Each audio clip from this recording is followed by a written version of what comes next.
Ya, silakan duduk ya, Mbak. Oke, kalau boleh tahu nih dengan kakak siapa? Deski. Dengan kakak Desti ya. Oke, sebelumnya perkenalkan ya, nama saya Fani. Kakak boleh panggil saya Kak Fani, Bu Fani, atau senyaman kakak saja. Nah, kalau boleh tahu kakak kesini dengan siapa? Sendiri. Sendirian. Oh, kesibukan kakak akhir-akhir ini apa nih? Kuliah. Kuliah ya, sudah semester berapa Kak? Semester 5. Semester 5, wah lagi sibuk-sibuknya ya. Oke. Saya mau tanya, kakak sebelumnya sudah pernah melakukan konseling sih? Belum Kak. Belum pernah ya? Oke, kalau begitu sebelum kita mulai ini saya jelaskan sedikit ya mengenai proses konseling. Jadi proses konseling ini adalah proses bantuan yang diberikan oleh seorang ahli atau seorang konselor yaitu saya kepada kakak untuk membantu kakak dalam menyelesaikan permasalahan kakak secara mandiri. Nah, adapun asas-asas yang akan kita gunakan nih dalam proses konseling, yang pertama itu asas kerahasiaan, yang kedua asas keterbukaan, dan yang ketiga adalah asas kesukarela. Nah, asas kerahasiaan ini di mana apapun yang kakak ceritakan, apapun yang kakak sampaikan selama proses konseling ini tidak akan tersebar kemana-mana, hanya kakak dan saya saja sebagai konselor kakak yang tahu mengenai permasalahan yang kakak ceritakan. Terus yang kedua, asas keterbukaan. Asas keterbukaan ini kakak diharapkan secara terbuka menceritakan semua yang menjadi permasalahan kakak dan yang menjadi unek-unek kakak. Terus yang ketiga, asas kesukarelaan. Nah, asas kesukarelaan ini kakak diharapkan secara sukarela dengan kerelaan hati mengikuti proses konseling ini tanpa ada paksaan dari manapun. Kalau boleh tahu kakak datang ke sini dengan paksaan orang lain atau kesukarelaan dari kakak sendiri?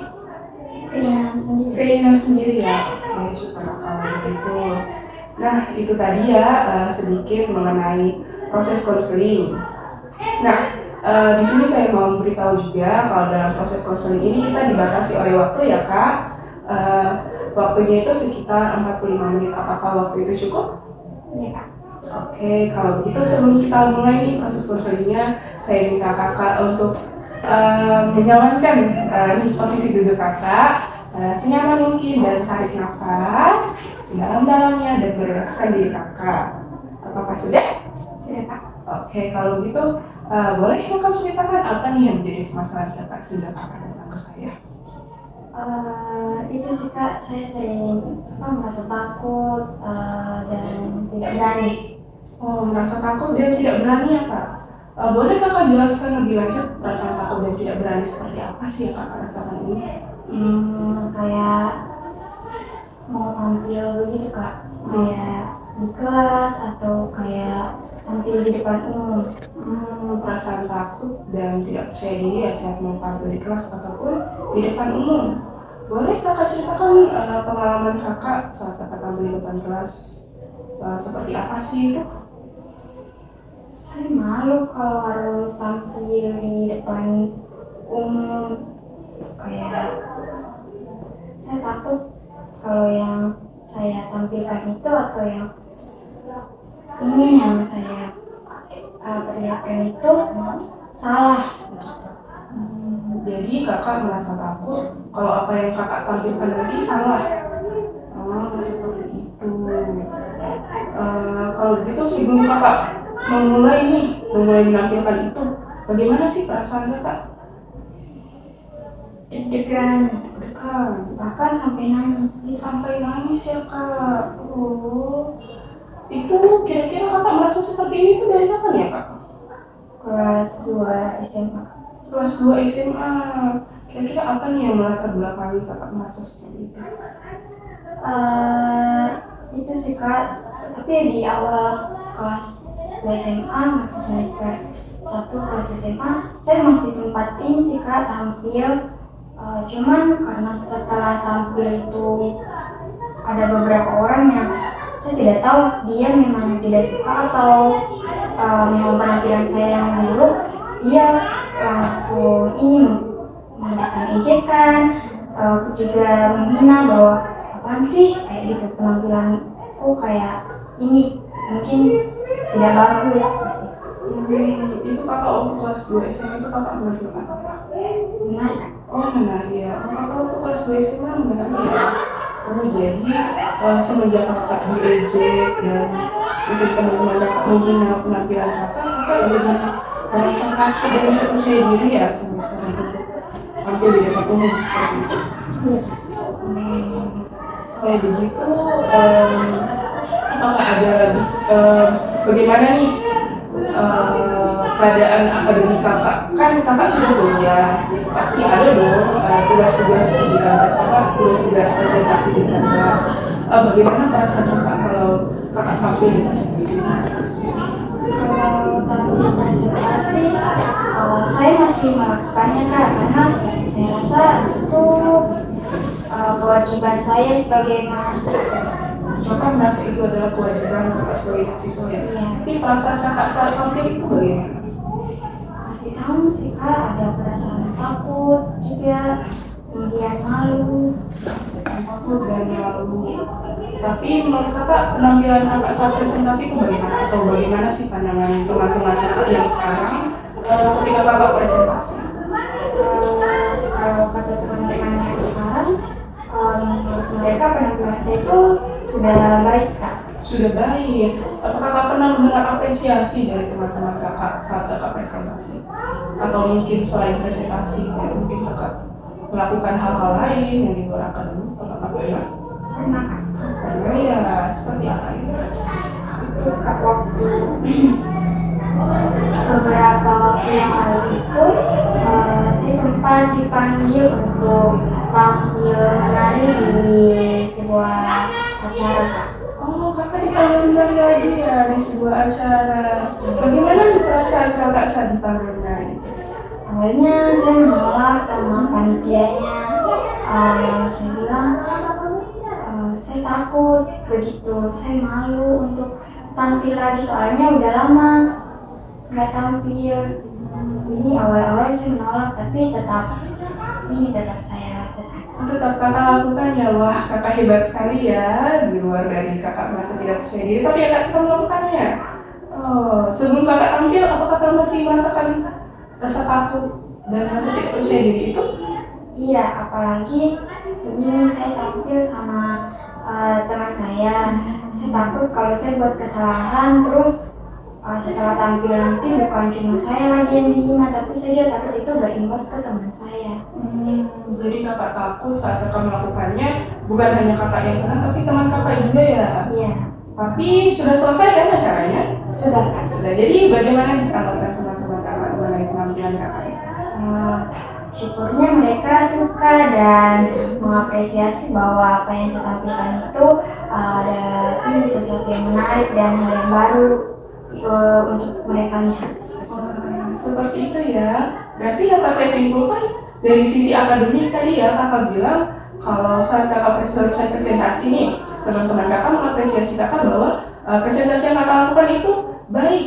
Begitu juga dengan penampilan menari kakak, kakak mendapatkan apresiasi ya dari teman-teman kakak. Wah, sangat-sangat luar biasa ya kakak ini. Berarti tidak terlepas dari rasa takut dan rasa tidak percaya diri kakak nih. Kakak ternyata bisa melakukan semuanya dengan baik ya. Wah, berarti memang dari rasa percaya diri kakak ya, mungkin ada perasaan takut atau trauma ya dari kejadian kelas 2 SMA kemarin, seperti itu ya. Oke, kalau begitu kakak pernah nggak sih melakukan usaha-usaha nih untuk membangun kepercayaan diri kakak atau menghilangkan rasa takut kakak sebelum tampil? Kalau sebelum tampil paling mempersiapkan diri seperti latihan. Kalau presentasi itu saya menyiapkan materi, tapi kalau seperti tampil kemarin ya itu rajin-rajin latihan.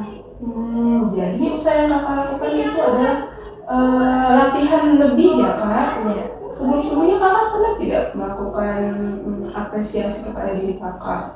Seperti mengatakan kalau kakak hebat setelah kakak melakukan sesuatu? Tidak pernah ya kak? Oke, kalau begitu saya ada tips nih untuk membangun rasa percaya diri kakak dan menghilangkan rasa takut kakak sebelum kakak tampil. Apakah kakak bersedia mendengarkannya? Iya Kak. Bersedia, oke. Seperti yang saya bahas tadi itu ya kak, kakak perlu nih mengapresiasi diri kakak, baik sebelum ataupun sesudah kakak melakukan sesuatu. Nah, sebelum kakak melakukan sesuatu itu, kakak boleh nih berbicara dengan diri kakak, boleh menyemangati diri kakak, bilang kamu pasti bisa, kamu tidak akan gagal. Itu perlu ya, perlu kakak katakan kepada diri kakak sebelum kakak melakukan sesuatu. Dan ketika kakak sudah selesai dalam melakukan penampilan kakak, entah itu seperti menari tadi ataupun melakukan presentasi di depan kelas, kakak perlu mengapresiasi diri kakak sebesar-besarnya. Kakak perlu mengatakan kalau diri kakak itu hebat, kamu sudah keren. Kakak perlu mengatakan hal seperti itu. Walaupun mungkin ya dalam prosesnya nih pasti dong tidak ada yang sempurna ya kak. Walaupun kita melakukan kesalahan kecil nih, kakak boleh mengikhlaskan itu, kakak boleh memaafkan diri kakak dan tetap mengapresiasi diri kakak ya. Itu yang pertama. Dan yang kedua nih, kakak boleh berdoa. Itu berdoa itu penting, meminta pertolongan dari Tuhan karena kita harus percaya kalau kuasa Tuhan itu besar ya kak. Dan yang ketiga, kakak boleh nih meminta motivasi atau dukungan dari orang-orang terdekat kakak. Kakak punya nggak orang-orang terdekat? Siapa itu? Keluarga kakak ya. Oke, jadi mungkin ya nih kak, sebelum kakak melakukan penampilan ataupun presentasi di depan kelas, kakak boleh berbicara dengan orang tua kakak, dengan keluarga kakak, meminta support dari mereka biar kakak bisa lebih semangat lagi, biar kakak bisa lebih percaya diri seperti itu kak. Apakah kakak paham? Oke, itu tadi ya tips-tips dari saya. Mungkin ada yang bisa kakak terapkan buat diri kakak, bisa kakak terapkan. Nah, gimana nih perasaan kakak setelah mengikuti konseling pada hari ini? Senang karena saya bisa ini menceritakan permasalahan saya kepada kakak, apalagi permasalahan ini ya sudah lama saya pendam sendiri kak. Oh seperti itu ya, syukurlah kalau kakak bisa merasa lega ya kak. Oke, karena kita ini dibatasi oleh waktu, apakah ada lagi yang ingin kakak sampaikan? Tidak ada ya. Nah kalau tidak ada, sebelum kita tutup saya ingin menyampaikan kembali, siapa tahu mungkin tips-tips dari saya yang sudah saya katakan tadi bisa kakak terapkan. Kakak boleh mencobanya di rumah, dan mungkin kalau ada perkembangan yang kakak rasakan, kakak boleh menghubungi saya kembali dan kita boleh membuat janji temu kembali ya kak. Oke, kalau begitu sesi konseling hari ini saya tutup. Saya tunggu ya kabar dari kakak. Terima kasih kak, sampai jumpa.